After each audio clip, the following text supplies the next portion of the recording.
Assalamualaikum warahmatullahi wabarakatuh. Alhamdulillahilladzi arsala rasulahu bil huda wa dinil haq liyuzhirahu 'ala dini kulli wa kafa billahi syahida. Asyhadu an la ilaha illallah, asyhadu anna Muhammadan abduhu wa rasuluhu la nabiyya ba'dah.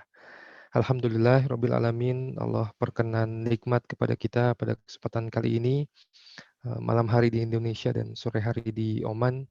Allah masih berikan kesehatan, kesempatan, keluangan waktu untuk hadir menyimak, menimba ilmu dari guru kita Prof. Ugi Soeharto, masih pada pembahasan Islam and the Philosophy of Science pada hari ini, Rabu 31 Maret 2021.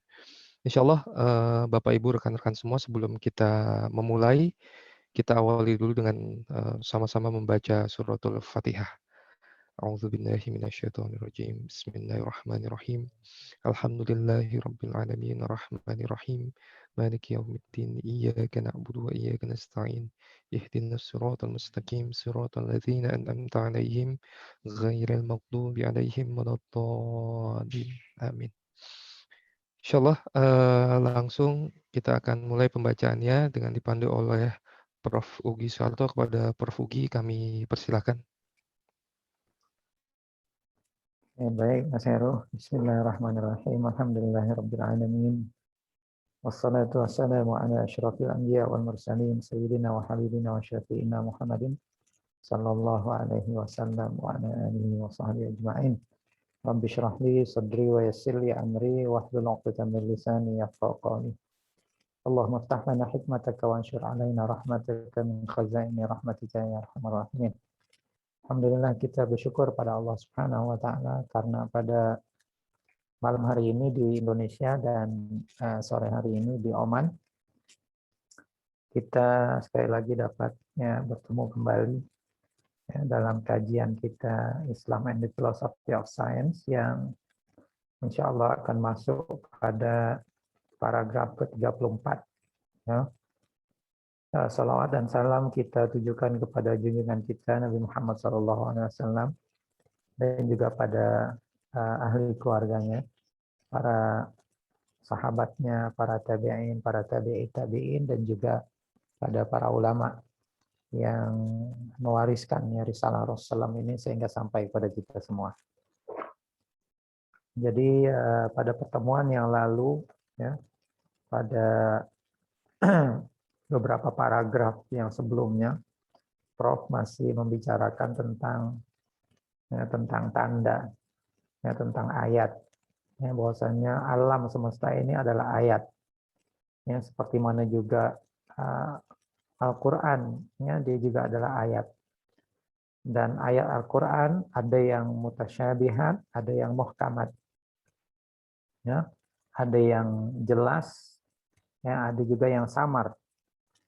Maka yang jelas itu memerlukan tafsir, ya, sementara ya jelas memerlukan takwil. Nah, jika di dalam alam ini, maka tanda-tandanya pun ada tanda yang jelas, ada juga tanda yang menjadi tidak jelas, ya, dalam melihat alam ini. Nah, paragraf yang seterusnya, Prof memberi contoh, ya, memberi contoh dalam kebiasaan kita sehari-hari. Dan kalau yang biasa mendengar syarahan Prof Al-Atas ya, secara langsung, ya, khususnya dulu lah ketika Prof Atas selalu memberikan syarahan, ya, tentang Islamic worldview, tentang religion of Islam, ya, pada yang disebut sebagai Saturday Night Lecture, ya, kuliah, ya, Sabtu malam. Maka Prof Atas selalu memberikan contoh ini, contoh di paragraf 34. Ya, cuman konteksnya waktu itu adalah biasanya Prof memberi contoh tempatnya itu Simpang Renggam. Ya, Simpang Renggam itu adalah satu tempat di Johor Baru. Ya, di Johor, ya, di sebelah selatan Malaysia. Ya.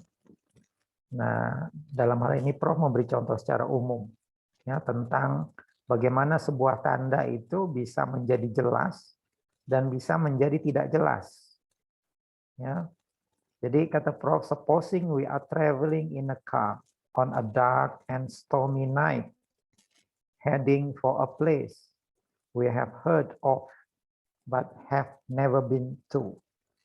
Ya, katakanlah kata Prof, anggaplah kita sekarang sedang berjalan ya dengan sebuah mobil ya in a dark and stormy night ya dalam keadaan malam yang gelap dan juga malam yang berangin ya, malam yang gelap dan berangin ya, berangin kencang ya, heading for a place we have heard of.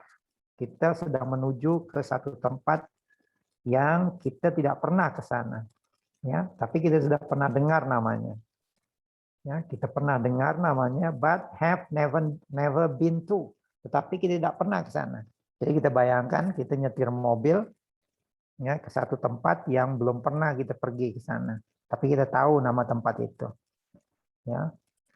Then we arrive at a main junction with many different roads leading to different places. Kemudian tiba-tiba kita sampai at the main junction kepada satu perempatan, ya, satu perapatan, ya, with many different roads. Nah, di situ ada banyak jalan. Ada yang ke kiri, ada yang ke kanan, ya kan?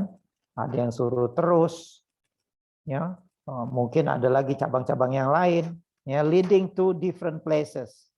Ya, yang mana jalan-jalan itu yang akan membawa kita ke ya tempat-tempat yang berbeda. Now, at the center of the junction, there is a signpost. Ya, there is a signpost. Ya, nah di tengah perapatan itu ada satu papan tanda. Ya, there is a signpost. Ya, ada satu papan tanda di situ. Ya, with many arms of varying lengths pointing to the various directions, signifying the way to different places. Ya, jadi pada papan tanda ini ada ya, ada many arms, ada banyak petunjuk, ada banyak penunjuk. Jadi arms di sini artinya penunjuk, ya, of varying lengths, ya, yang panjangnya juga berbeda-beda, ya, panjangnya juga berbeda-beda, pointing to the various direction, yang menunjukkan kepada arah yang berbagai, signifying the way to different places, yang menunjukkan ya, jalan kepada tempat-tempat tersebut. Ya, mungkin satu penunjuk itu mengatakan ini ya tempat A, ini tempat B, ini tempat C, ini tempat D misalkan. Nah, itu maksudnya. So the signpost and its arms are simply made and painted white. Jadi papan tanda itu dan juga penunjuk-penunjuknya ya are simply made. Ya, itu dibuat secara sederhana, ya, dibuat secara simple, ya, and painted white. Kemudian dicat ya dengan warna putih. Ya, and along the pointed planks, ya, which serve arms are engraved in bold. Ya, sementara ya, along the pointed planks, ya, sementara sepanjang pelang, nah ini pelang udah bahasa kita kan, sepanjang papan tanda, ya, which serve as arms, yang ya berfungsi ya sebagai penunjuk itu are engraved in bold. Itu ditulis dengan tulisan yang tebal, black letters, ditulis dengan huruf hitam. The place names, ya, ya, the place names, ya, tempatnya, nama-nama itu, ya, and their relative distances from that spot, dan juga ya jaraknya, ya, dari titik itu, ya. Jadi ini misalkan Bandung, misalkan 200 km lagi, ya kan, Tasik misalkan ya 250 km lagi misalkan, tapi Bandung dengan Tasik udah satu arah, ya. mungkin antara Bandung dengan Cirebon mungkin ya, arahnya lain ya. Bandung dengan Garut misalkan ya, arahnya lain ya. Garut lewat jalan lain. Ala kulihal ya. So ada jalan yang seperti itu. So begitu. Nah itu tulisannya jelas. Jadi tandanya jelas.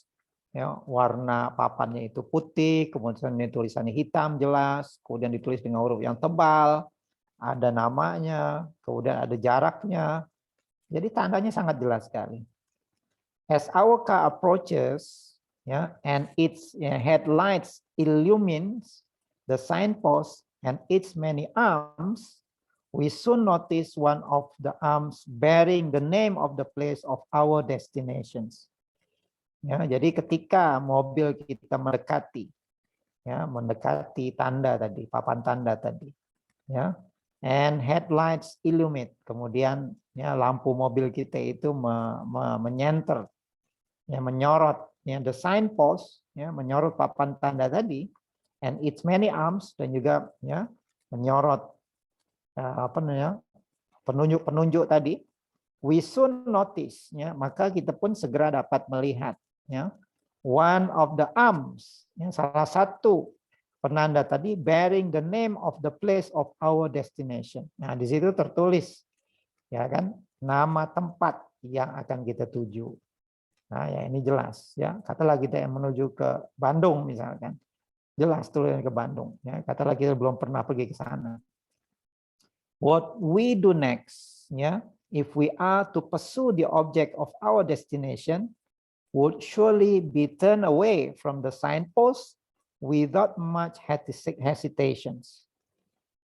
Apa yang akan kita lakukan setelah itu adalah, if we are to pursue the object of our destination, seandainya memang tujuan kita adalah untuk ya mencari ataupun ya menempuh ya destinasi kita, tempat perjalanan kita, would surely be turned away from the signpost, maka kita segera akan ya meninggalkan papan tanda tadi. Lihat ya, begitu lihat saja sudah selesai. Oh, Bandung sebelah arah sini misalkan, ke arah kanan misalkan. Ya, Bandung ke arah kanan misalkan. Ya. So kita pun terus ya kayak kalau kita dari tol Cileunyi itu mau ke Ciamis misalkan, mau ke Garut misalkan. Itu kan kita harus lurus terus, habis itu ya kita muter ya buat U-turn. Kalau terus katanya ke Cirebon ya. Kalau mau ke Tasik ya kan kita harus muter dulu. Nah, kita begitu kelihatan tandanya jelas ya udah kita ikut. Kalau kita mau ke Tasik misalkan. Ya, kita ikut muter di situ.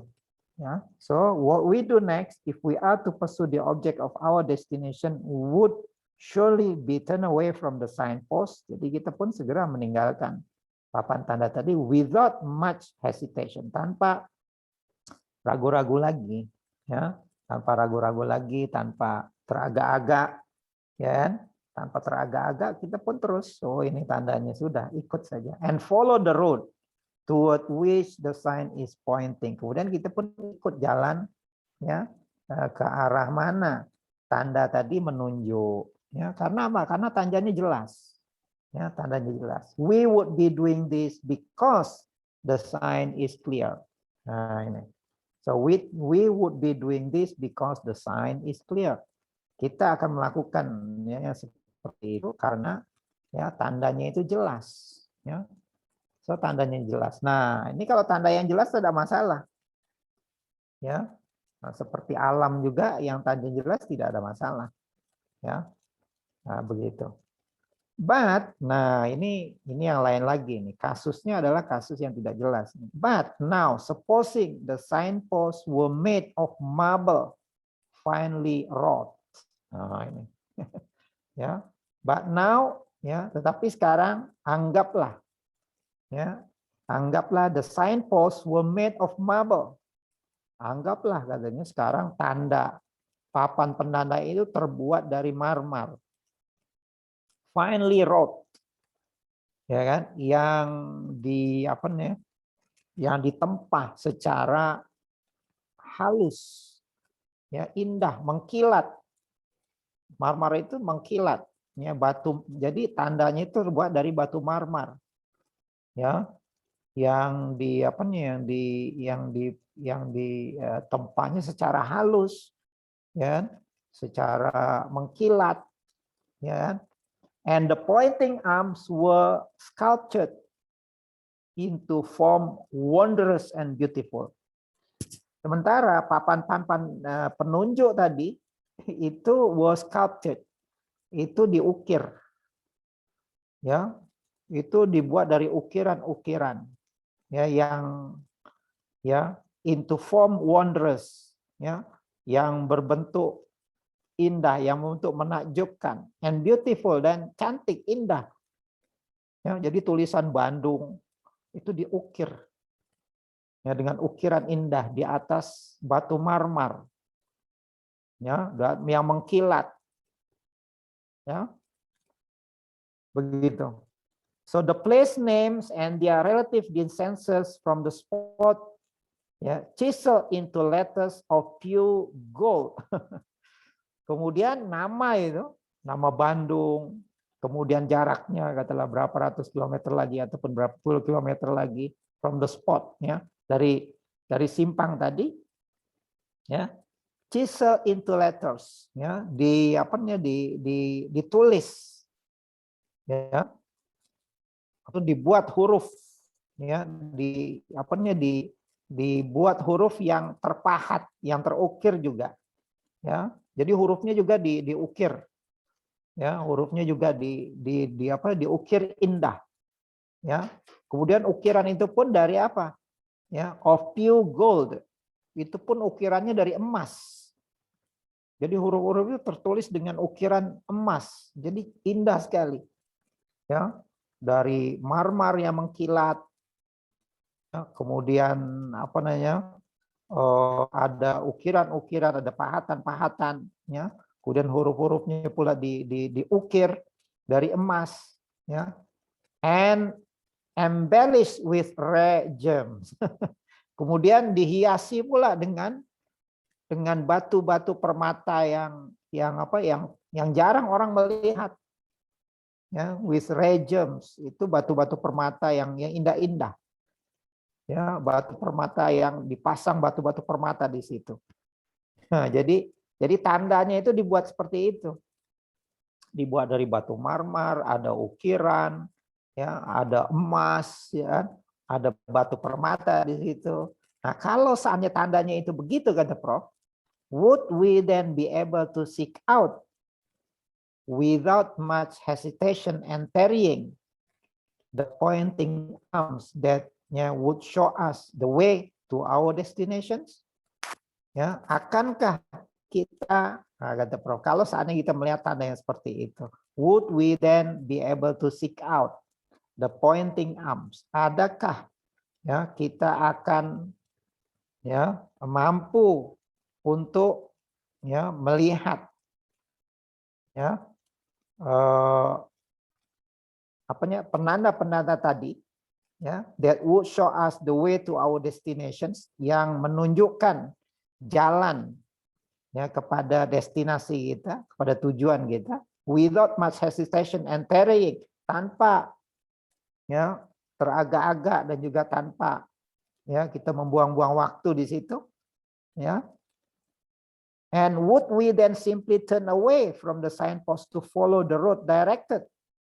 Ya, ataupun adakah kita akan, ya, terus misalkan pergi, ya, dari tanda tadi, ya, dan kemudian ikut jalan yang ditunjukkan, ya. Apakah kita akan seperti itu tindakan kita, ya, seperti mana tanda yang jelas tadi yang awal? Indeed, kata Prof, sungguh, what would most certainly happen, ya, in this case would be that we would stop the car. Ya, what would most certainly happen? Apa yang akan kemungkinan terjadi? Ya, kemungkinan besar terjadi is case dalam kasus yang seperti ini. Ya, apabila tandanya itu gemerlapan, tandanya itu indah, ya, tandanya itu cantik, ya, kita penasaran, ya kan, pengen tahu apa sebenarnya ini. Indeed, what would most certainly happen in this case? would be that we would stop. Ya, kemungkinan kita akan berhenti di situ. Begitu kita melihat tanda yang begitu gemerlapan, ya, maka kita akan berhenti di situ. We would stop the car and even get out into the rain. Ya, bahkan kita akan keluar walaupun hujan. Ya kan? Walaupun hujan. Kalau tanda itu jelas, oh kalau hujan boro-boro kita mau keluar. Ya, begitu udah tahu tandanya, ya udah kita lupakan tanda itu, ya kan, kita akan menuju ke tempat tujuan kita. Tetapi kalau tandanya itu tadi, tandanya itu mencengangkan, tandanya itu menakjubkan, maka kita pun penasaran. Ya, kita akan berhenti, ya, kita akan berhentikan mobil kita akan turun walaupun hujan. Ya, kita akan turun. Even we get out into the rain with a torchlight, ya, to get a closer look. Ya, kita akan turun, ya kan? Kita bawa lampu senter, ya kan? Kita akan ya, kita akan sorot tanda tadi. Ya, sebab kita berjalan di malam hari kan, tadi itu malam hari dengan windy, ya, dengan angin yang kuat, ya. Tiba-tiba ada tanda yang seperti itu, ya. Ya, maka kita akan turun, ya, dari mobil kita walaupun hujan, ya, kemudian kita akan pasang lampu senter kita, ya, to get a closer look, untuk melihat lebih dekat lagi tanda itu, ya, at the marvelous sight before us, ya, untuk melihat satu pemandangan yang marvelous, ya, satu pemandangan, satu benda yang menakjubkan, ya, yang ada di hadapan kita. And we might even spend the night in the car. Kemungkinan kita juga akan nunggu, ya, akan bermalam di situ.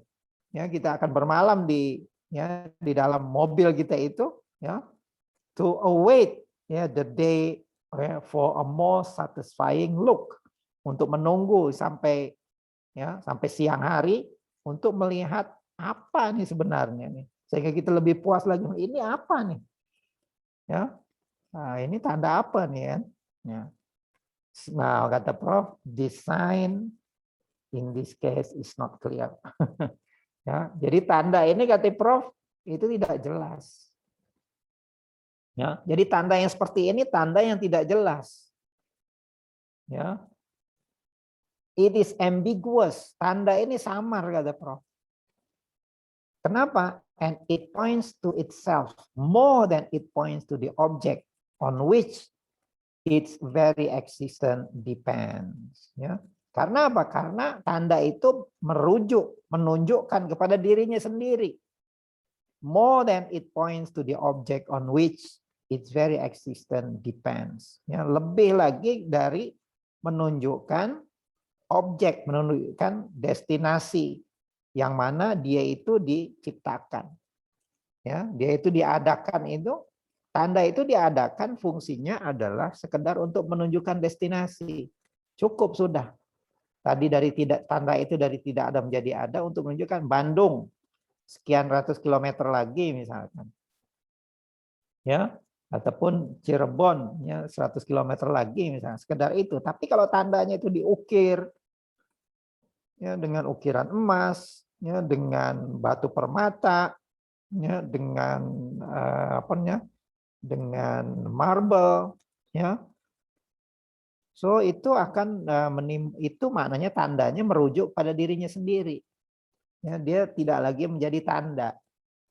Ya, dia tidak lagi menjadi tanda. Dia menjadi objek kepada dirinya sendiri. Ya, maka tanda yang seperti itu adalah tanda yang mutasyabihat. Nah, tanda yang pertama tadi tanda yang muhkamat. Ya, tanda yang pertama tadi adalah tanda yang muhkamat. Nah, tanda yang seperti ini dia menjadi mutasyabihat. Ya, ini tanda atau apa ya? Nah, kan timbul pertanyaan, ini tanda, ini signpost ataupun apa ini? Nah, dia kan jadi tanda tanya. Kalau yang pertama tadi clear itu tanda, sudah. Begitu ada tanda ya sudah kita lalui. Ya, kemudian kita pergi kepada tujuan daripada tanda itu diwujudkan. Tapi kalau tanda itu sendiri misalkan ya merujuk pada dirinya sendiri, ya maka tanda itu menjadi tanda yang mutasyabih, ya menjadi tanda yang ambiguous. Nah, ini contoh yang menarik sebenarnya. Jadi 34 nih keseluruhannya adalah contoh ini. Oke, baik. Ya. Saya akan baca satu lagi, ya. What we have said above should make it clear to us that science according to Islam is ultimately a kind of ta'wil or allegorical interpretation of the empirical things that constitute the world of nature. Nah, ini. Nah, jadi Prof ingin mengaitkan, ya, what we have said above, apa yang telah kita katakan di atas, should make it clear. Itu haruslah menjadi jelas bagi kita. Ya, should make it clear to us that science ilmu pengetahuan itu, according to Islam, menurut pandangan Islam, is ultimately a kind of ta'wil. Ya, maka pada dasarnya, ultimately, ya, pada akhirnya, ya, sains itu adalah a kind of ta'wil. Itu adalah sejenis ta'wil. Sebenarnya sains itu ta'wil. Or allegorical interpretation of empirical things. Jadi sains itu adalah allegorical interpretation of empirical things. Nah ini. Sains itu adalah ta'wil. Ya, jadi allegorical interpretation itu ta'wil. Ta'wil kepada empirical things, kepada sesuatu yang empiris, sesuatu yang kita alami. Ya, sesuatu yang kita sendiri mengalaminya. Jadi bagaimana kita menafsirkannya, bagaimana kita menakwilkannya. Ya. Nah, jadi harus tahu bagaimana kita memandang alam ini dengan kata lain. Tapi sains memandang alam ini lain pula. Nah, ini masalahnya. Ya. Sains memandang alam ini ya berbeda dengan agama kita mengajarkan bagaimana kita harusnya memandang alam ini. Alam ini ayat. Ya, jadi ayat tadi seharusnya menunjukkan tempat. Jadi jangan kita berhenti pada ayat itu. Walaupun ayat itu indah. Ya, tetapi keindahan itu sebenarnya menunjukkan kepada sesuatu yang lain, menunjukkan kepada penciptanya, menunjukkan kepada sesuatu yang lebih indah lagi. Ya, jadi kalau kita berhenti pada alam itu saja, ya, pada sains itu saja, maka tadi itu sama seperti kita berhenti di tengah jalan melihat satu tanda yang gemerlapan. Nah, itu maksudnya. So, science is a kind of ta'wil or allegorical interpretation of the empirical things that constitute the world of nature, yang membentuk ya alam tabii ini, ya, yang membentuk alam, ya, alam tabii ini. Ya. Nah, karena dia ta'wil, maka dia perlu pada tafsir. Ya. Nah, kemarin kita udah ini. Jadi yang ta'wil itu perlu didasarkan kepada tafsir. Supaya ta'wilnya itu tidak terlalu jauh. Ya, dia harus berdasarkan kepada tafsir. Nah, kalau ta'wil itu harus kepada tafsir. Ya. So as such, science must base itself, ya, firmly upon the tafsir or interpretation of the apparent or obvious meaning of the things in nature. Maka oleh sebab itu sains, ilmu pengetahuan itu mestilah mendasarkan dirinya secara kukuh di atas tafsir, ya, ataupun ya di atas ya interpretation of apparent, di atas ya penafsiran yang jelas or obvious meanings, ya, of the things in nature, ya, dari makna sesuatu di alam ini. Nah, makna yang jelasnya itu apa? Bagi kita makna yang jelas pada alam ini adalah ciptaan Tuhan. Nah, itu tafsirnya. Tafsir dalam alam ini adalah ciptaan Tuhan. Nah, setelah itu baru kita masuk kepada sains, itu oke. Ya kan? Mau kita dalami sains tadi, mau kita lihat keindahannya, mau lihat hukum-hukumnya, tapi dasarnya itu alam ini ciptaan Tuhan, itu tafsirnya. Adapun takwilnya, nah itu boleh macam-macam, tetapi takwil tadi haruslah berdasarkan kepada tafsir.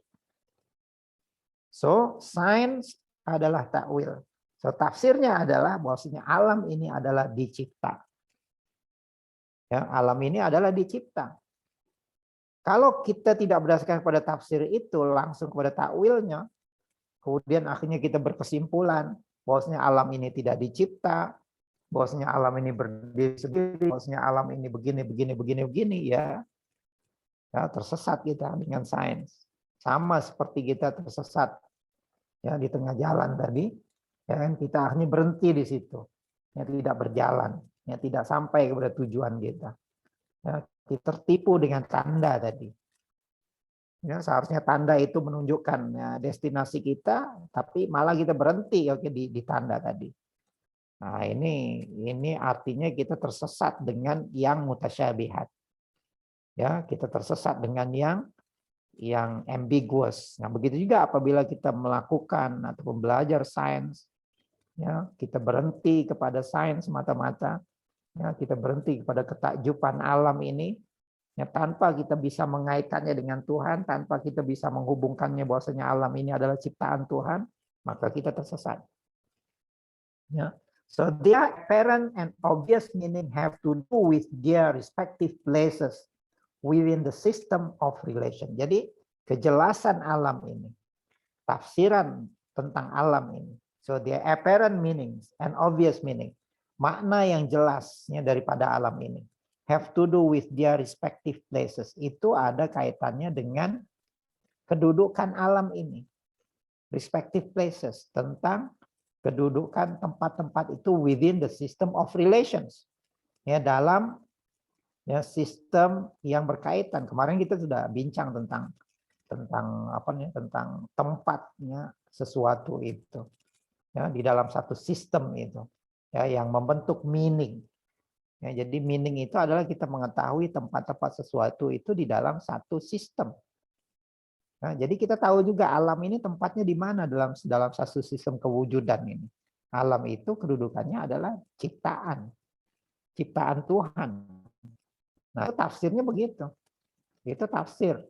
Ya, nanti takwil sains yang akan menggali lagi hukum-hukum alam, ya ditemukan misalkan hukum gravitasi, ya ditemukan lagi hukum-hukum fisika yang lain ataupun ditemukan unsur-unsur kimia yang lain, itu sudah ya semuanya itu adalah ciptaan Tuhan. Nah, kita kaitkan lagi dengan tafsirnya. Ya. So, and their places become apparent to our understanding when the limits of their significance are recognized. Dan begitu juga tempat-tempat itu menjadi jelas di dalam pemahaman kita ketika batasannya, ya batasan maknanya, limits of their significance, batasan maknanya itu ya are recognized, ya dikenali. Ya, jadi kita tahu batasannya, ya batasan-batasan ya tentang alam ini, baik alam itu keseluruhan ataupun ya, bagian-bagian dari alam itu. Ya, kita tahu limit-limit dia. Kita tahu tempat-tempat dia. So ta'wil basically means getting to the ultimate primordial meaning of something through a process of intellection. Jadi yang dikatakan ta'wil itu pada dasarnya adalah getting into ultimate. Kita mencari sesuatu yang paling tinggi. Primordial meaning, makna yang paling asal, ya, makna yang paling primordial, makna yang paling mendasar, ya, of something, ya, dari segala sesuatu itu through a process of intellection, melalui ya proses of intellection, melalui proses ta'akul, ya, melalui proses pengakalan, ya, proses intellection. Penggunaan akal kita, ya. But even in this case, bahkan malah tetapi bahkan dalam kasus yang seperti ini, there are things whose ultimate meanings cannot be grasped by the intellect, ya, by intellect. Ya, there are things, ya, ada banyak sesuatu whose ultimate meanings yang makna yang paling tingginya itu ya cannot be grasped by the intellect, itu tidak dapat ditangkap dengan intelek kita, tidak dapat ditangkap dengan akal kita. Ya. Makanya kadang-kadang sains itu secara filosofinya kan pada akhirnya sains itu bukan sekedar apa yang kita lihat, tetapi falsafahnya di balik itu apa maknanya. Ya, jadi sains itu bukan sekedar eksperimen. Kalau sekedar eksperimen itu teknik, ya. Tetapi sains itu artinya nanti kita harus interpretasikan itu apa makna eksperimen tadi.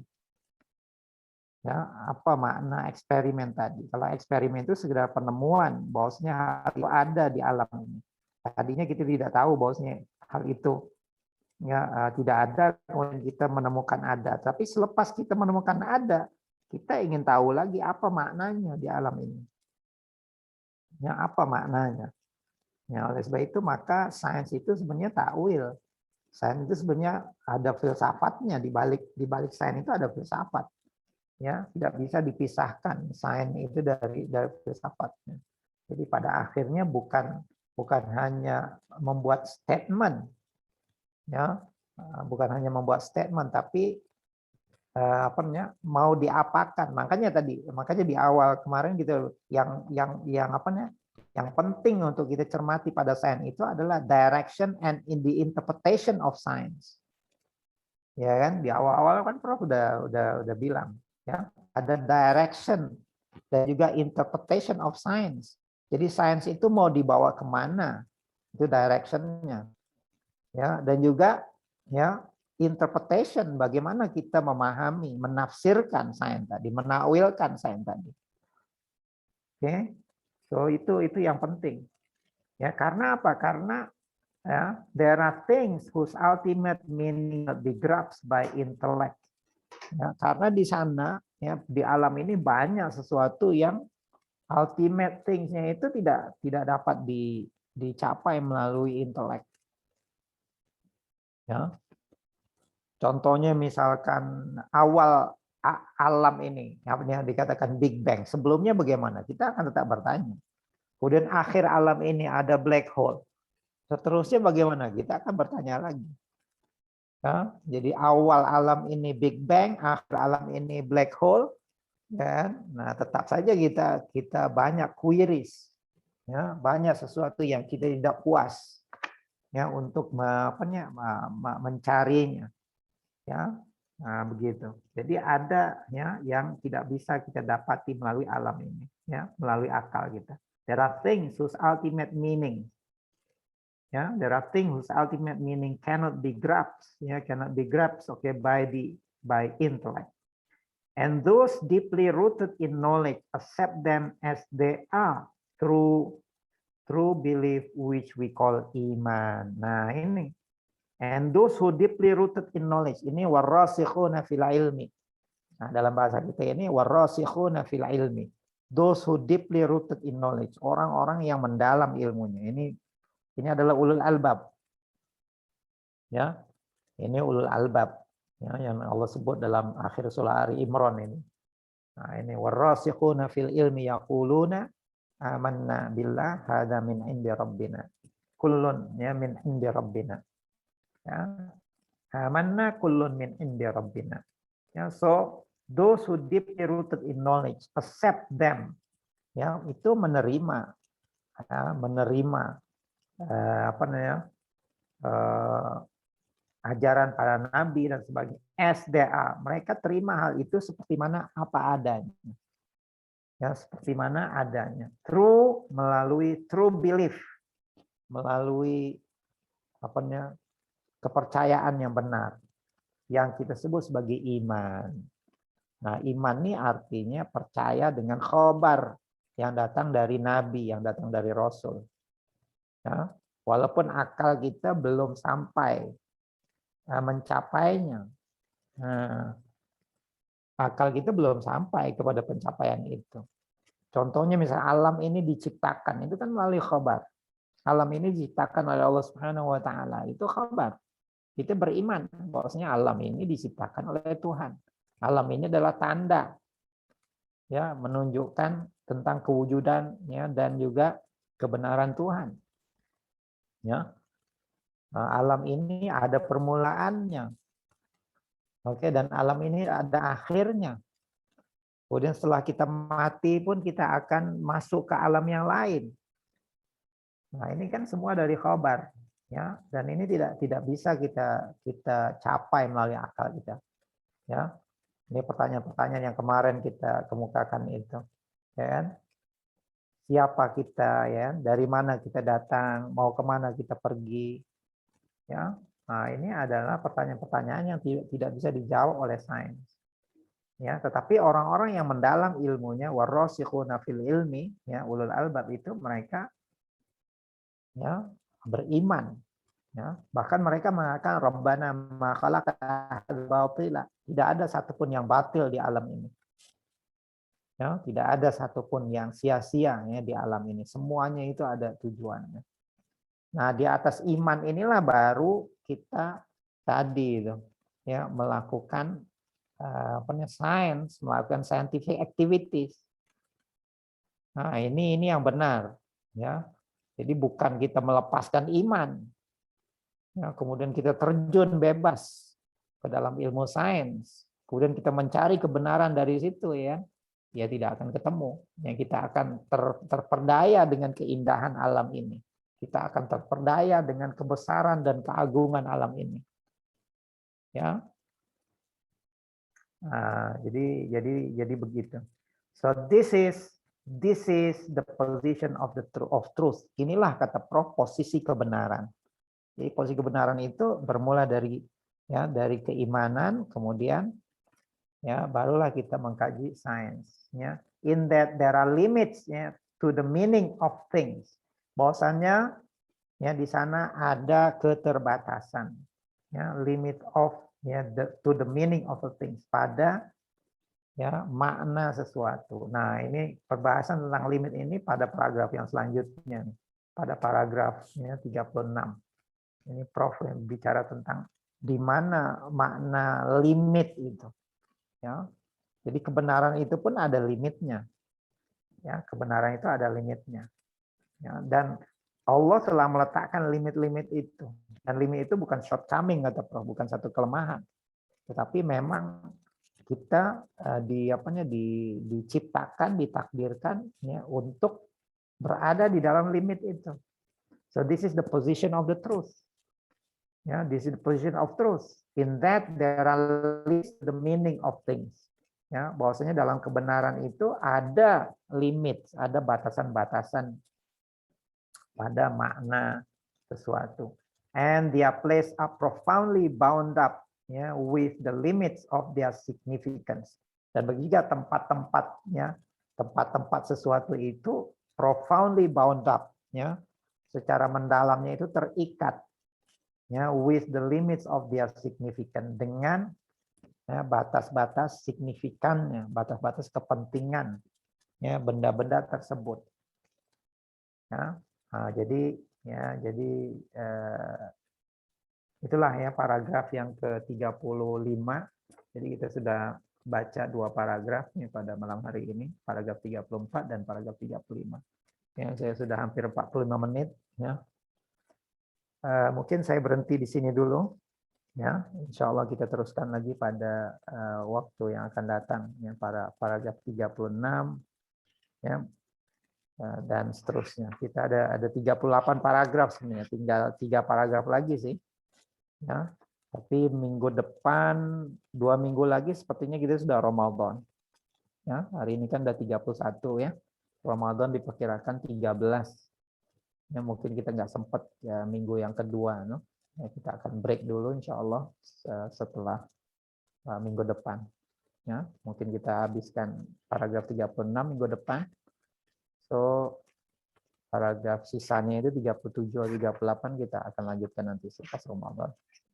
Oke, so untuk malam hari ini kita diskusi ya setelah kita membaca paragraf 34 35 itu, marilah sama-sama kita diskusikan supaya lebih jelas lagi ya. Saya persilakan kepada Mas Heru untuk memandu diskusi kita. Siap, Prof. Jazakallah khair. Insya Allah Bapak Ibu, rekan-rekan semua, kita masuk ke sesi diskusi. Dipersilakan untuk raise hand dan juga mengaktifkan voice atau suaranya yang ingin bertanya. Izin Ustadz sambil menunggu yang bertanya via langsung, ada pertanyaan di kolom chat dari Ustadz Munar. Afwan Ustadz izin bertanya, di beberapa paragraf sebelumnya Prof. Alatas sempat menyinggung reason. Kemudian di paragraf 35 yang barusan disebutkan intelek. Apa perbedaan di keduanya Ustadz? Iya, reason, kadang-kadang reason dengan intelek itu bisa sama, kadang-kadang ya, kadang-kadang bisa sama, ya, yang merujuk kepada akal. Tapi kadang-kadang juga bisa beda. Reason kadang-kadang hanya merujuk pada rasio, sementara intelek itu merujuk kepada khayal, ya, kepada imajinasi. Nah, itu kadang-kadang seperti itu. Ya, jadi kalau kita nanti kita dalami lagi dalam psikologi, ya, Man and the Psychology of Human Soul, nah itu kita akan dapatnya beberapa penjelasan ya tentang itu. Ya, jadi ringkasnya itu kadang-kadang reason dengan intelek itu bisa kita samakan. Lihat konteksnya, ya kan? Kadang-kadang kita bisa bedakan. Lihat juga konteksnya. Kadang-kadang reason itu merujuk kepada rasio, ya. Sementara intelek merujuk kepada imajinasi. Dan dua-duanya ini adalah bagian dari akal manusia, bagian dari jiwa manusia. Nah, nanti dalam jiwa manusia ini ada lagi istilahnya, ada qalbu, ya, ada an-nafsu, ada al-aqlu, ada ar-ruhu.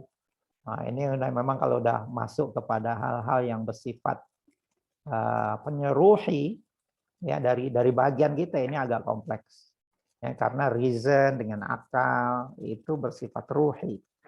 Ya, nah, kita pun manggilnya ini ruh. Kadang-kadang kita panggil nafas, kadang-kadang kita panggil qalb, kadang-kadang kita panggil akal, kadang-kadang kita panggil fuad, kadang-kadang kita panggil lub. Nah, ini kan lain-lain di Quran. Ulul albab misalkan, lub, ulin nuha misalkan, ya. Kemudian fuad, ya kan? Nah, ini sudah apa namanya, sudah, nah masing-masing sarjana ini nanti punya skimnya sendiri, punya skemanya sendiri. Ya, di dalam menjelaskan hal yang kompleks gitu. Ibn Sina punya ini sendiri, Al-Ghazali punya ini sendiri. Prof. Atas misalkan dia nanti menggabungkan ya, sebagian dari Ibn Sina, sebagian dari Al-Ghazali, ya, punya skemanya sendiri. jadi apa nih, masing-masing sarjana itu punya pendekatan yang tersendiri di dalam memahami hal-hal yang bersifat ruhi yang seperti ini. Itu saja apa jawaban ringkas saya. Wallahu a'lam. Baik Prof. Insyaallah pertanyaan berikutnya ada dari Afwan, Ibu atau Bapak Sana Begum, dipersilakan mengaktifkan suara dan bertanya langsung. Assalamualaikum, Prof. Waalaikumsalam warahmatullahi wabarakatuh. Saya cuma nak tanya sebab saya lihat bahawa kalau saintis kan, saya lihat sepatutnya saintis tu lebih rapat pada agama kan, Prof. Tapi kenapa ya, Prof? Kadang-kadang mereka agak sangsi, lepas tu ada macam kurang yakin begitu. Adakah sistem pembelajaran tu, sebab saya dari Malaysia lah, saya bercakap tentang di Malaysia, memang begitulah. Kalau yang belajar sains tu kan sepatutnya dia lagi rapat pada agama, tetapi kadang-kadang kita lihat dia macam skeptikal lah macam tu. Terima kasih Prof. Assalamualaikum. Waalaikumsalam warahmatullahi wabarakatuh. Iya, ini masalah dia karena apa namanya? Karena worldview tadi, ya. Karena pandangan hidup dia dah tidak berdasarkan pada agama lagi. Kan? Nah, ini yang jadi masalah. Ya. Sebab tuh dalam apa namanya, dalam tulisan ini Prof menekankan bahwasanya sains itu, ya, dia boleh mengelirukan, ya, kalau kita mendekati sains dengan cara yang tak betul, ya, dia boleh mengelirukan. Karena sains ini dia kan belajar tentang tanda. Ya, dia mengkaji tentang tanda, ayat. Ya. Tapi macam mana dia nak memahami tanda tadi? Adakah dia melihat tanda itu sebagai tanda, ya kan? Ataupun tanda tadi menunjuk kepada yang lain, yaitu menunjuk kepada Tuhan. Ya, kalau dari awal dia sendiri dah melepaskan diri pada Tuhan, dan worldview-nya sudah tidak lagi menggunakan Islamic worldview. Worldview-nya misalkan sekuler. Ya, bagi dia Tuhan tak ada kaitannya dengan alam ini. Alam ini tidak lagi memiliki makna rohani, misalnya. Kan makna sekularisme kan diantaranya adalah disenchantment of nature. Ya, disenchantment of nature itu artinya alam ini tidak perlu lagi diisi dengan ya, makna-makna rohani. Alam ini tidak lagi memiliki makna rohani. Alam ini benda. Alam ini materi semua. Ya. Alam ini semata-mata fisik. Dan Tuhan tidak berperanan sama sekali di dalam alam ini. Nah, itu worldview sekuler macam itulah. Jadi kalau kita belajar sains langsung kepada hal yang seperti itu, langsung pada alam, tidak kita kaitkan dengan Tuhan, ini yang terjadi pada hari ini. Ya, orang Islam yang belajar sains, ya, tetapi dia tidak boleh mengaitkan sainsnya dengan agama. Dia jadi dualis lah, sekurang-kurangnya dualis. Ya, maknanya dia tak boleh nak menggabungkan antara intelek, kegiatan ilmiah dia itu dengan agama dia. Tak boleh nak ngam, ya. Dia tak ngam, ya. Sebab itu dia jadi dualis macam orang Kristen lah. Ya, agamanya itu macam orang Kristen. Dia ini masalah iman, ini masalah ilmu. Ya, masalah iman dengan masalah ilmu itu dia tak boleh masuk. Ya. Jadi sekurang-kurangnya dia jadi dualis. Tapi sebenarnya orang Islam yang sebenarnya dia tidak dualis, dia tauhidik. Melihat sesuatu dia boleh melihat secara tauhidik. Melihat sesuatu dia boleh dari satu, dari tauhid. Ya, sehingga bagi dia melihat alam dengan antara fisik dengan metafisik itu boleh disatukan. Macam kita tengok macam kita tengok benda kan. Benda itu satu. Tapi mata kita dua kan. Mata kita dua, tapi kita tengok benda itu satu. Ya. Kalau kita tengok benda itu dua, maknanya mata kita juling. Bendanya satu tapi ya, kita tengok dua, ya, maknanya juling. Nah, orang yang belajar sains, lepas itu dia tak boleh nak kaitkan dengan agama dia. Sebenarnya dia melihat alam ini secara juling. Gitulah. Nah, kaum muslimin kalau tak kena gaya dia belajar sains, dia boleh jadi juling pandangan hidupnya. Gitu. Kita tak mau juling. Kita tak nak juling. Kita nak tauhid, kita nak fokus. Kita boleh fokuskan pandangan hidup kita. Nah, sebab tu ya, kita perlu tahu di mana kedudukan sains yang sebenarnya. Bukan kita anti kepada sains, tidak. In fact dulu para ulama kita, mereka ramai yang saintis, tapi tak pernah terjadi clash antara sains dengan agama, ya. Berbeza dengan apa yang terjadi di barat. Dan yang terjadi di barat itulah, ya, ini saintis, ini gereja misalnya kata. Dan jadi ya, yang gereja lepas itu menuntut saintis sebagai sekuler. Dalam sejarah Islam benda ini tak pernah terjadi. Ya, dan sepatutnya benda ini tidak boleh terjadi balik di zaman kita, tetapi disebabkan ya kita dah terpengaruh dengan modernism, dengan western civilization, kita belajar sains daripada sana, sementara agama kita tidak perdalam. Tak boleh kita kaitkan ya, antara agama itu dengan sains. Nah, ini yang jadi umat Islam banyak yang juling. Ya, apabila dia belajar sains. Ya. Nah, jadi mudah-mudahan pendekatan kita terhadap sains itu akan lebih baik lagi. Saatnya kita mengkaji tentang pandangan hidup Islam, tentang Islamic worldview. Ya, nah di dalam risalah ini, ya, Prof. Atas ini mengajarkan kepada kita bagaimana kita menempatkan sains itu pada tempatnya. Ya, nah, jadi Islam and the philosophy of science ini bukan kita menolak sains, tidak, tapi bagaimana supaya sains itu dia akur dengan agama kita, ya kan? Dia itu akur dengan agama kita, bukan bermusuhan dengan agama kita, ya. Nah, karena sains itu sifatnya takwil, agama kita ini harus menjadi tafsirnya. Jadi sains itu kena berdiri di atas landasan yang jelas. Karena takwil itu dia kena berdiri di atas tafsir. Takwil tidak boleh bercanggah dengan tafsir. Kalau takwil bercanggah dengan tafsir, dia sudah lari, ya. Nah, begitu juga sains ini dengan agama, karena agama dia menjelaskan tentang hakikat alam ini, maka sains dia cari benda-benda yang lebih detail lagi, itu sudah merupakan takwil. Takwil ini tak boleh lari daripada tafsir. Ya, jadi bermula daripada tafsir. Bermulanya apa? Alam ini dicipta. Bermula daripada situ. Alam ini dicipta. Lepas itu penciptaannya macam mana? Kita kena paham juga. Macam mana Allah menciptakan alam ini. Allah bukan menciptakan alam ini sekali, tak. Allah menciptakan ini setiap saat. Ya kan? Setiap saat Allah menciptakan alam ini. Alam ini dicipta, kemudian dimusnahkan, kemudian diperbaharui lagi, kemudian diulangi lagi. Begitulah sebenarnya alam ini dicipta. Nah, ini kalau kita lebih mendalam lagi, kita akan sampai kepada kesimpulan yang seperti itu. Ya, so jadi itu saja jawaban saya terhadap pertanyaan saudari tadi. Ya, wallahu a'lam. Siap. Melanjutkan Bapak Ibu rekan-rekan yang ingin mengajukan pertanyaan dan diskusi. Saya Prof. boleh? Radit, silakan Prof. Terima kasih Mas Heru. Assalamualaikum Ustaz. Waalaikumsalam.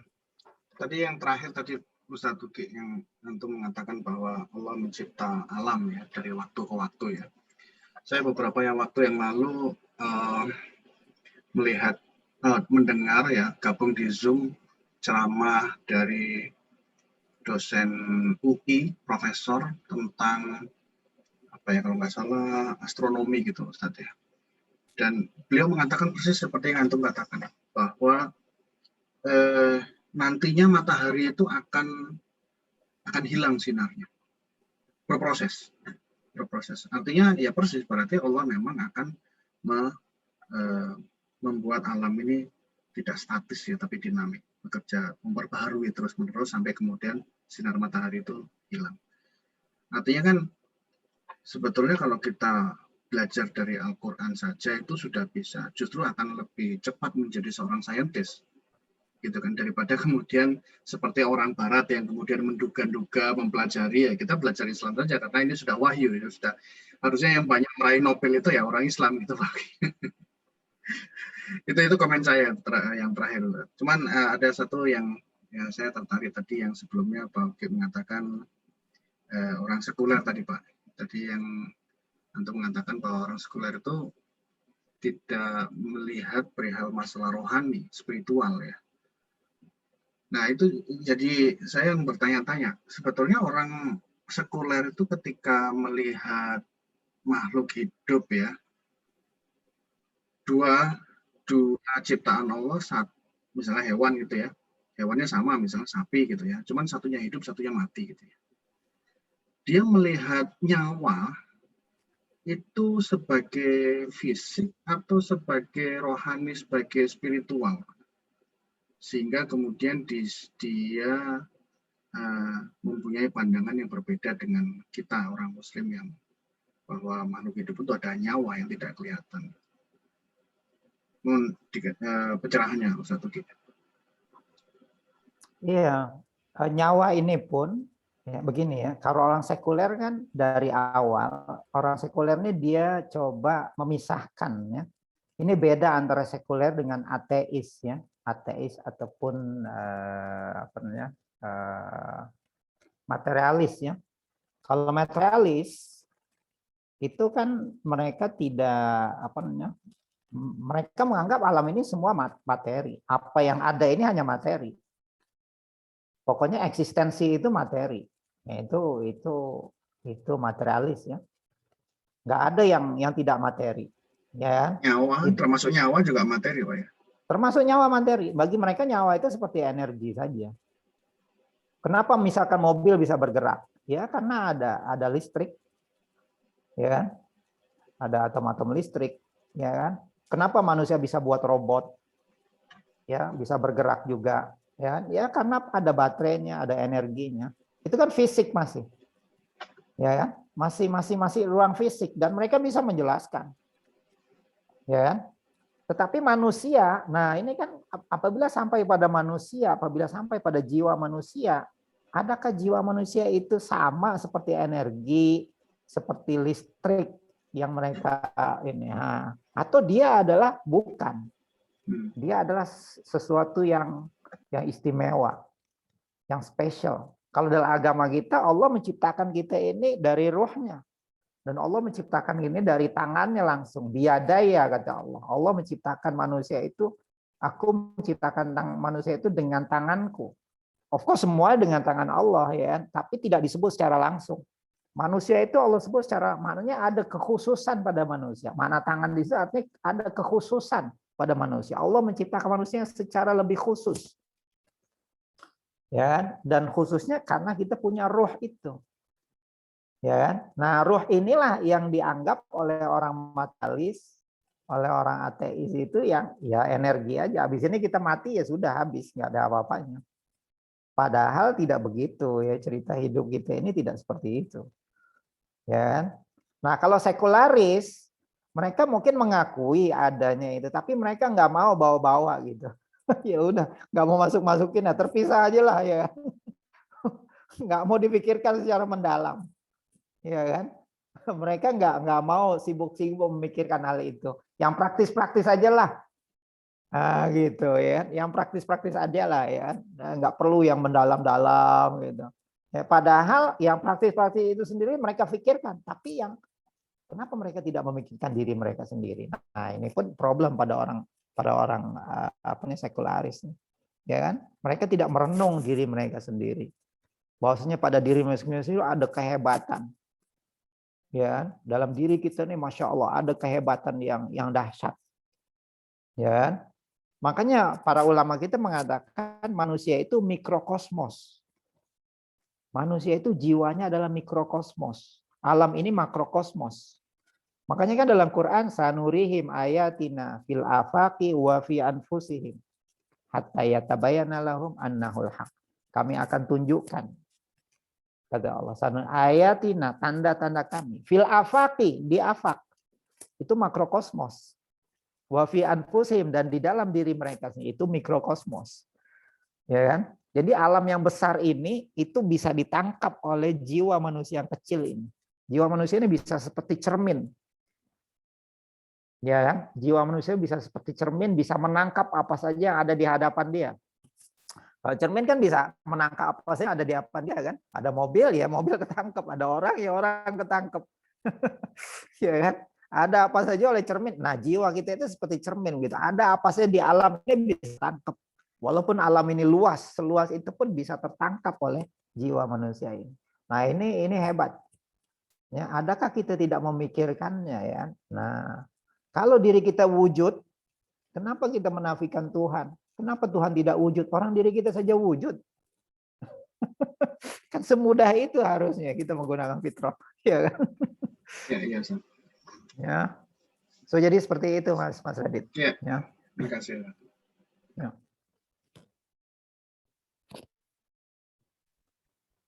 Terima kasih Prof. Radit. Mungkin Bapak Ibu yang lain dan rekan-rekan yang ingin mengajukan pertanyaan bisa via chat ataupun raise hand, dipersilakan.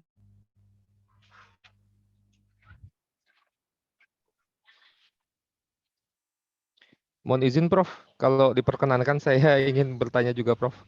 Perihal yang tadi Ya, ketika silakan, Mas Radit. di paragraf awal Prof membahas rinci mengenai sign sebuah tanda gitu ya yang menunjukkan arah jalan, dan kemudian di akhir Prof mengatakan layaknya hal yang muhkamat dan mutasyabihat gitu. Ya. Kalau yang muhkamat itu jelas, clear, dan memang dia menunjukkan kepada tujuan, tapi banyak orang yang terjebak pada mutasyabihat untuk kemudian terjebak di situ, dan bahkan tadi digambarkan keluar dari mobil bahkan hujan ketika hujan. Pertanyaannya Prof, Berarti dalam hal itu sikap seorang muslim terhadap hal-hal yang termasuk mutasyabihat bahkan di level para ulama, apakah dicukupkan pada hal-hal yang sifatnya penggalian atau pada beberapa titik ia menjadi hal yang signifikan juga dan menjadi tarafnya menjadi wajib dipelajari atau wajib dipecahkan gitu atau wajib diberikan paparan. Begitu Prof pertanyaannya. Maksudnya apa? Saya belum begitu menangkap pertanyaan Mas Heru. Oh, ini Prof. Jadi hal yang mutasyabihat, apakah memang sikap umat muslim pada level dari awam hingga ulama itu adalah sikap yang Sama gitu. maksudnya apakah sama atau para ulama itu lebih punya kewajiban untuk memberikan penjelasan khusus terhadap hal yang mutasyabihat gitu, karena ternyata hal ini juga di banyak kesempatan gitu ya Prof, di banyak mungkin beberapa kelompok-kelompok juga yang tergelincir pemikiran kalamnya misalnya kadang tergelincir di area ini gitu. Jadi apakah memang harus ditinggalkan dalam tanda kutip dicukupkan pembahasannya atau bahkan di satu kondisi pembahasannya menjadi wajib gitu. Ya, Pemaparan tentang mutasyabihat itu harus ada. Begitu Prof. ya. Jadi Rasulullah pernah bersabda, "Nahnu ma'asyiral anbiya umirna an nukalliman nas ala qadri uqulihim." Ya, kama qala Rasulullah, ya. Kami ini para nabi kata Rasulullah, umirna diperintahkan oleh Allah Subhanahu wa taala an nukalliman nas untuk berbicara dengan masyarakat manusia itu ala qadri uqulihim. Ya, sesuai dengan kadar akalnya. Nah, manusia kan lain-lain kan. Ya kan, ada orang awam, ada orang menengah, ya, ada intelek. Nah, kan lain-lain. Ya kan? Dan Rasulullah itu bisa berbicara dengan semua orang itu. Ya. Nah, oleh sebab itu maka di sana juga ada ulama, ada orang awam. Ya kan? Ada aulia, ya, ada muqarrabin, ya, ada orang biasa juga. Nah, disinilah letak otoritas tuh. Ya. Jadi apabila akal kita belum sampai misalkan kepada hal-hal yang bersifat takwil yang seperti itu kan. Bersifat takwil misalkan. Tapi itu dinyatakan oleh para ulama kita, dinyatakan oleh nabi misalkan. Ya, kita harus percaya. Ya kan? Kita harus percaya dulu. Itulah yang dikatakan sebagai iman. Ya kan? Contohnya misalkan ada hidup ya setelah mati kan. Nah, itu kan kita beriman kan adanya hidup setelah mati walaupun kita sendiri belum mengalaminya. Ya, kita beriman dengan itu. Oke? Nah, ada hidup setelah mati, kita beriman. Oh, nah setelah itu nanti dengan iman kita itu maka kita tambah dengan ilmu. Nah, ilmu ini nanti yang bertingkat-tingkat. So, bagaimana sebenarnya hakikat hidup setelah mati itu di akhirat misalkan. Nah, itu dijelaskan oleh para ulama kita kan. Ya, itu penjelasannya ada di dalam buku akidah, di dalam buku tasawuf. Ya kan? Jadi iman ini dia bukan statik, itu dijelaskan. Ya, barzakh misalnya dijelaskan, keadaan akhirat dijelaskan, jiwa kita, termasuk jiwa kita juga. Bagaimana keadaan jiwa kita? Ya kan? Nah, yang kita tahu ya jiwa kita ini ya kita hidup karena ada jiwa, tetapi pembahasan tentang jiwa kan mendalam juga. Nah, ini ada ulama-ulamanya kan? Ya, ada ulama-ulamanya yang memberikan penjelasan kepada kita tentang hal itu. Jadi bagi para ulama ya itu tidak salah untuk menempuh jalan setinggi mungkin, termasuk jalan takwil itu. Asalkan dia tetap tidak bertentangan dengan tafsir. Ya kan? Dia takwil itu tidak boleh bertentangan dengan tafsir. Hatta dalam masalah sifat-sifat Tuhan pun misalkan, dalam kalam antara tafsir dengan takwil kan jelas. Ya, katalah misalkan kita ambil contoh yadullah, tangan Allah. Ya kan, istilah tangan Allah. Ya. Nah, kan ini ayat mutasyabihat nih, tangan Allah yadullah, ini mutasyabihat. Apa makna tangan Allah di situ? Dulu para ulama golongan salaf itu mereka diam. Mereka tidak mau memberikan komentar tentang tangan Allah, tentang wajah Allah, tentang istiwa alal arsy, dan sebagainya. Mereka diam, sudah. Karena mereka paham. Mereka diam itu bukan tidak paham. Mereka paham betul ya. Apa yang dimaksud dengan ayat itu ya, mau dikemanakan ayat itu ya sudah ya mereka paham. Tapi lama-lama umat yang kesini makin mempersoalkan ayat itu, mempersoalkan yadullah, mempersoalkan wajah Allah, mempersoalkan Allah di atas arasy yang tidak pernah dipersoalkan oleh generasi sebelumnya, ya kan? Maka tidak boleh dibiarkan hal ini, dia menjadi syubhat. Maka akhirnya lahirlah ulama-ulama yang membetulkan. Nah, jadi memberikan jawaban yang betul. Nah, jawabannya adalah melalui takwil-takwil yang betul yang didasarkan kepada tafsir, yang didasarkan kepada muhkamat. Oleh sebab itu ayat yang mutasyabihat harus dibawa kepada ayat yang muhkamat. Nah, itu kaedahnya begitu. Apa ayat yang muhkamatnya? Ayat muhkamatnya itu adalah laisa kamitslihi syai'. Allah itu tidak sama dengan sesuatu. Wah, itu muhkamat. Ya kan? Jadi kalau Allah mengatakan Allah tangan, ya sekurang-kurangnya itu mengatakan tangan Allah tidak sama dengan makhluk. Nah, itu sudah ta'wil sebenarnya. Itu namanya ta'wil ijmali. Ya, dalam istilah ilmu kalam namanya ta'wil ijmali. Kalau kita mengatakan Allah punya tangan, tangannya tidak sama dengan makhluk. Allah punya mata, matanya tidak sama dengan makhluk. Allah punya wajah, wajah tidak. Itu pun ta'wil sebenarnya. Tapi itu ta'wil ijmali. Tapi yang ta'wil tafsili seperti misalnya tangan artinya kekuasaan misalkan. Ya, tangan artinya ya, kudroh Allah Subhanahu wa taala. Ya kan, wajah artinya zat. Nah, itu diterima. Ya kan? Karena secara bahasa juga bisa ya, kemudian secara logika juga bisa. Jadi klop tuh antara ya. Tapi kita tidak boleh mengartikan tangan sebagai anggota badan. Nah, itu salah. Kalau kita menafsirkan tangan sebagai anggota badan itu salah. Itu takwil yang salah. Karena Allah itu tidak beranggota badan ya. Sementara istilah tangan, istilah muka, ya istilah mata dalam konteks manusia itu kan anggota badan. Jadi kita tidak boleh menafsirkan tangan Allah itu sebagai anggota badan Allah. Tidak boleh. Akhirnya takwilnya tangan Allah ya kuasa Allah. Dan ini ada ilmunya, ya kan? Nah, ini ada ilmunya kan dipelajari di dalam ya ilmu tauhid misalkan bagaimana cara para ulama menakwilkan. Tapi itu pun bukan semua boleh ditakwilkan. Ada yang tidak bisa ditakwilkan, sudah. Kalau nggak bisa ditakwilkan ya sudah diam. Kalau bisa ditakwilkan ya ditakwil. Kalau nggak bisa ditakwil ya sudah diam. Ya kan? Ya amanna billah, sudah. Ya. Nah, itu posisi ahlu sunnah. Makanya posisi ahlu sunnah itu dalam berkalam itu kan dua. Ada yang dikatakan tafwid, ada yang dikatakan ta'wil. Kalau tafwid artinya ya serah pada Allah Subhanahu wa taala. Ya, ta'wil berusaha untuk membawa makna yang zahir itu kepada makna yang lebih dalam yang berdasarkan kepada makna yang muhkamat. Nah, jadi ada ulama-ulamanya, ulama-ulamanya ini boleh. Walaupun dia belajar sampai bahkan bukan sekedar boleh, mereka juga memberikan guidance, memberikan petunjuk kepada orang awam. Ya, seandainya ingin melakukan seperti ini harus ikut kaedah-kaedahnya. Nah, malah jadi ilmu hal itu. Ya, nah, begitu juga dalam hal sains, harus ada saintis muslim yang mengajarkan kaum muslimin bagaimana nanti harusnya mendekati sains secara betul sehingga tidak bertentangan dengan agama kita. Kira-kira begitu Mas Heru. Siap, Ustaz. Jazakallah khair. Kita masih ada waktu untuk diskusi? Satu kali lagi, satu pertanyaan lagi boleh insya Allah. Ya. Ya, insya Allah kepada Mas Rahman Satrio.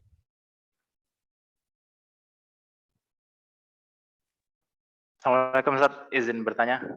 Rahman. Waalaikumsalam warahmatullahi wabarakatuh. Iya, Mas Rahman, apa kabar? Iya, alhamdulillah. Ini mohon maaf, udah lama nggak bertanya di forum. Cuma Ya. mendengarkan.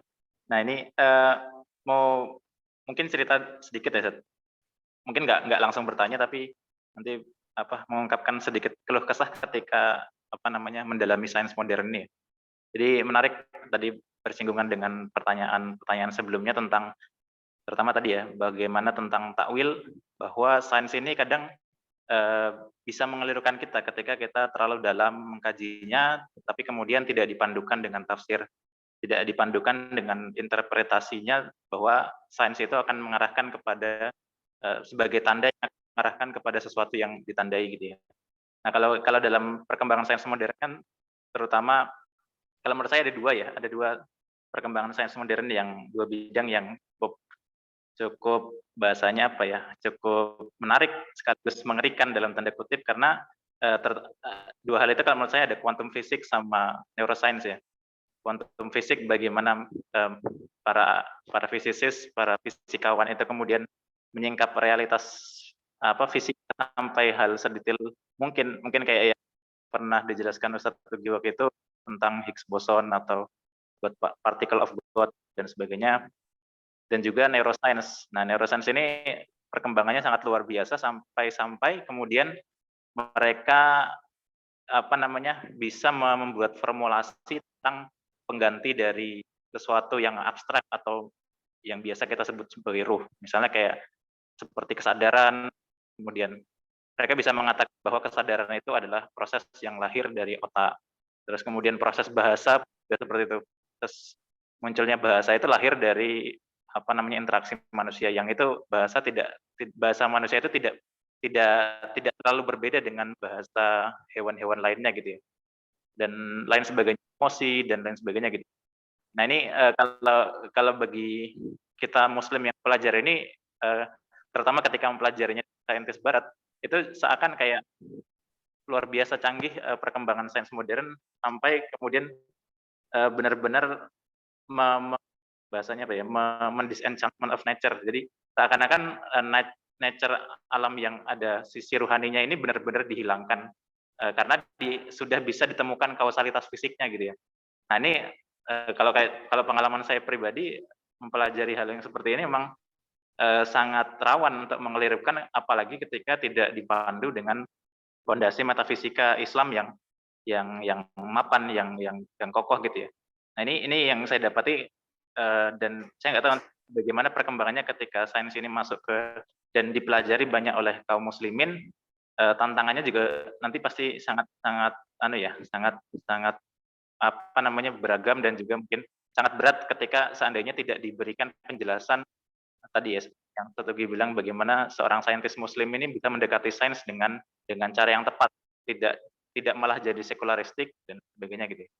Itu mungkin jadi intinya tadi sains modern ini perkembangannya luar biasa dalam meneliti rahasia yang terjadi di alam, terutama dalam hal ilmu neuroscience tadi ya. Manusia bisa dijelaskan sedetail mungkin proses psikologisnya, sampai mereka punya istilah everything psychology is biology. Jadi apapun yang itu psikologis itu ada dasar biologisnya. Nah itu kan challenging sekali bagi kita yang mempercaya adanya ruh gitu. Mungkin itu sedikit keluh kesah. Mungkin ada tanggapan.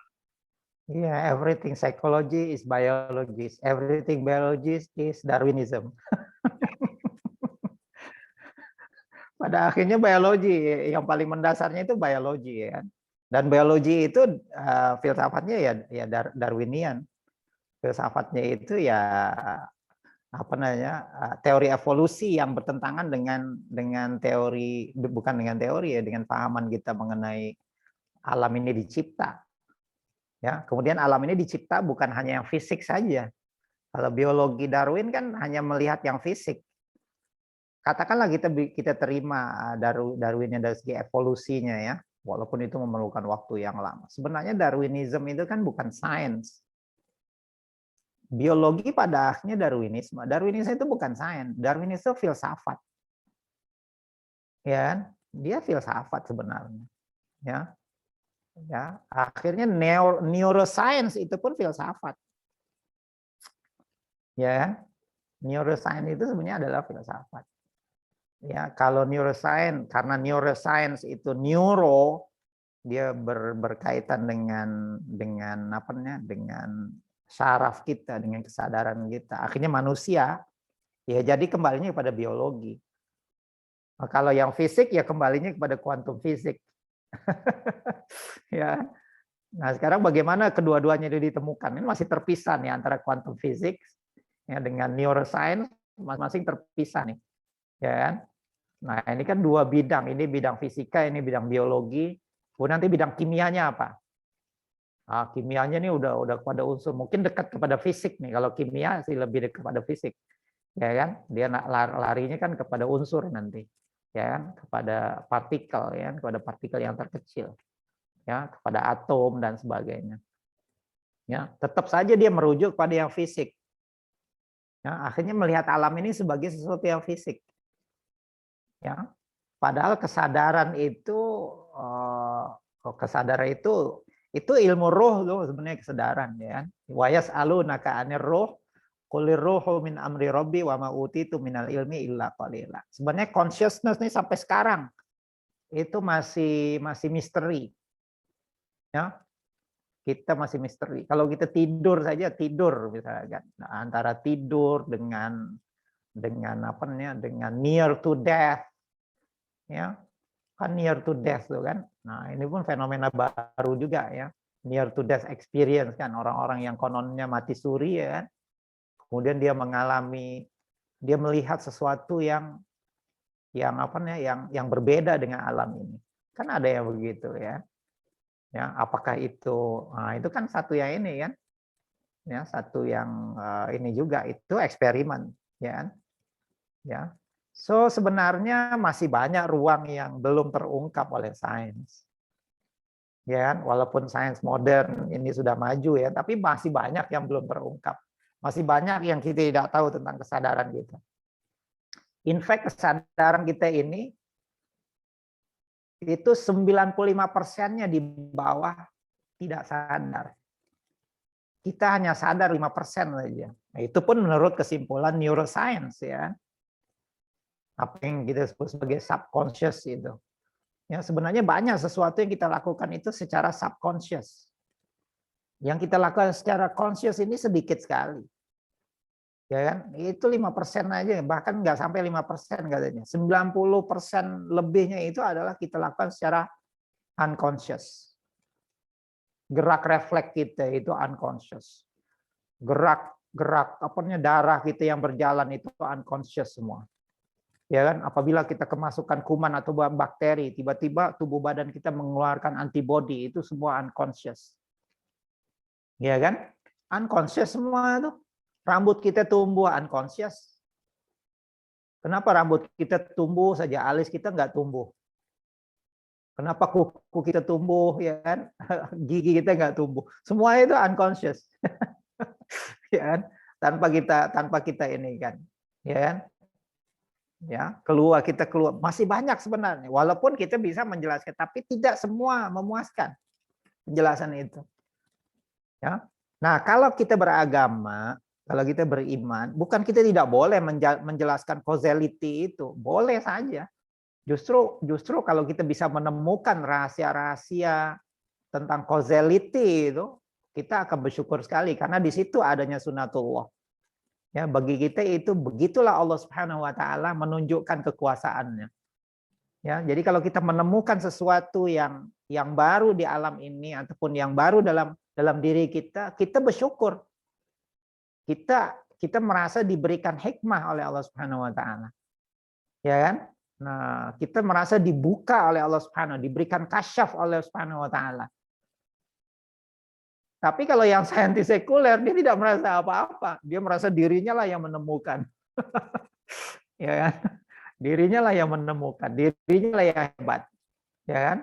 Padahal mungkin ilmunya 50 tahun lagi sudah obsolete, ya kan? Ya, sudah obsolete, ya kan? Ilmunya itu udah tidak akurat lagi, ya. Datanya itu sudah lain, datanya udah berubah lagi. Ya kan? Jadi penemuannya itu sudah tidak ini lagi, penemuannya itu sudah tidak baru lagi. Ya, jadi sebenarnya masih banyak. Nah, sebab itu tadi Prof mengatakan tidak semua dalam alam ini bisa memuaskan kita, tidak. Ya. Dan kita juga harus tahu tujuan kita hidup ini apakah sekedar mengkaji alam itu. Ya, kita nggak cukup umur kita untuk mengkaji seluruh alam ini, habis. Ya, dan ilmu alam yang seperti ini itu adalah nanti dilanjutkan generasi yang akan datang, makanya ilmunya berkembang. Kalau kita tidak tahu ini pun nggak kenapa. Tapi kalau kita tidak tahu tentang diri kita, siapa diri kita, mau kemana kita akan pergi, dari mana kita datang, nah itu bahaya. Jadi ada ilmu yang harus kita ketahui secara immediate. Tapi ada ilmu juga yang ya kita tidak ketahui pun tidak apa. Nah, nanti para ulama kita membawa pada ilmu fardu ain dengan fardu kifayah. Jadi ilmu sains ini fardu ain, fardu kifayah. Ya kan? Tapi ilmu tentang diri kita kenal diri kita ini siapa. Dan apa fungsinya kita di sini, mau kemana kita ini. Nah, itu ilmu fardu ain. Kalau kita luput dari yang ini, khalas, keluar dari dunia kita, jahanam kita. Ya, tapi kalau kita tidak tahu ilmu sains, tidak tahu ilmu ekonomi, tidak tahu ilmu kedokteran, kita nggak tahu itu, ya itu nggak kenapa. Seperti orang-orang dulu, ilmu ekonomi mereka tidak secanggih ilmu sekarang. Ilmu teknologi di zaman Rasulullah tidak secanggih ilmu teknologi sekarang. Ilmu sains, sahabat-sahabat Rasul itu tidak secanggih ilmu sains sekarang. That's fine. Tapi sahabat kenal siapa diri mereka. Nabi-nabi kenal apa tujuan hidup mereka. Ya kan? Mau kemana mereka? Siapa diri mereka? Nah, itu. Ya kan? Nah, jadi kalau kita belajar, biarlah kita belajar ilmu yang betul ya. Ini akhirnya kita cari sesuatu yang kurang manfaatnya, sementara yang harus kita ambil kita tinggalkan. Rugi kita. Ya kan? Kita belajar kedokteran, misalnya belajar ekonomi tinggi-tinggi, tapi kita tidak kenal diri kita misalkan. Ya rugi. Nah, akhirnya kita pulang nanti ya, kita tidak membawa sains pulang nanti. Kita tidak membawa ilmu ekonomi pulang nanti. Ya, kita tidak membawa teknologi pulang nanti. Kita tidak bawa ilmu kedokteran pulang nanti. Ya, tapi yang kita bawa itu adalah tadi itu pemahaman kita, pandangan hidup kita, apa mana hidup ini. Itu yang melekat dengan jiwa kita. Nah, itu pandangan agama kita seperti itu. Ya. Jadi memang di dalam modernisme kan itu. Modernisme ini kan science and technology. Zaman modern ini mengelirukan umat Islam tuh karena itu, karena sains dengan teknologi ini. Bukan kita anti sains dan teknologi, tidak. Tapi sains dan teknologi yang tadi itu, interpretation dengan direction-nya itu yang salah. Ya, yang kita tidak setuju, yang kita harus kritis ya menerimanya. Ya. So jadi ini di antara pelajaran-pelajaran yang penting ya dari tulisan Prof atas nih. Ya, tentang Islam and the Philosophy of Science. Ya, yang hampir saja selesai ya kita baca ya, kita dapat satu kesimpulan yang penting sebenarnya dari situ. Ya, bukan kita menafikan sains ya, tapi janganlah sains itu menentang agama kita, menentang iman kita. Dan kita bisa menggabungkannya kedua-duanya. Dan memang kita harus menggabungkan antara takwil dengan tafsir tadi. Tinggal lagi sekarang peradaban itu ada di tangan mereka begitu. Ya, nah ini masalahnya. Peradaban itu ada di tangan mereka. Oleh sebab itu kita perlu tadi yang dikatakan Islamization of knowledge. Ya, mengislamin kembali ilmu pengetahuan itu. Jadi mengislam di antaranya adalah melihat bagaimana ilmu pengetahuan itu harus dilihat. Ya, bukan mengelirukan kita. So jadi begitu saja ya jawaban saya pada pertanyaan Mas Rahman ya, karena waktu kita sudah terbatas. Mungkin kita ketemu satu kali lagi insya Allah sebelum Ramadan minggu depan ya. Mudah-mudahan Allah izinkan kita bertemu dengan Ramadan dan kita bertemu lagi ya, minggu hadapan. Sekian saja dari saya ya, saya serahkan kembali kepada Mas Heru untuk menutup kajian kita. Aqulu qouli hadza wa astaghfirullahaladzim li wa lakum. Assalamualaikum warahmatullahi wabarakatuh. Waalaikumsalam warahmatullahi wabarakatuh. Jazakallah khair Prof. Insyaallah demikian akhir diskusi kita sekaligus akhir acara kita pada malam hari ini. Jazakumullah khair kepada Bapak Ibu rekan-rekan yang sudah hadir. Semoga Allah mudahkan kepemahaman terhadap kita dan semoga Allah juga kuatkan kita dalam mengamalkannya. Insyaallah kita tutup pertemuan kita pada malam hari ini dengan doa kafaratul majelis. Subhanakallahumma wa bihamdika asyhadu an la ilaha illa anta astaghfiruka wa atubu ilaik. Al-haqqu min rabbik fala takunanna minal mumtarin wa billahi taufik wal hidayah. Assalamualaikum warahmatullahi wabarakatuh. Waalaikumsalam. Waalaikumsalam. Jazakallah. Jazakallah.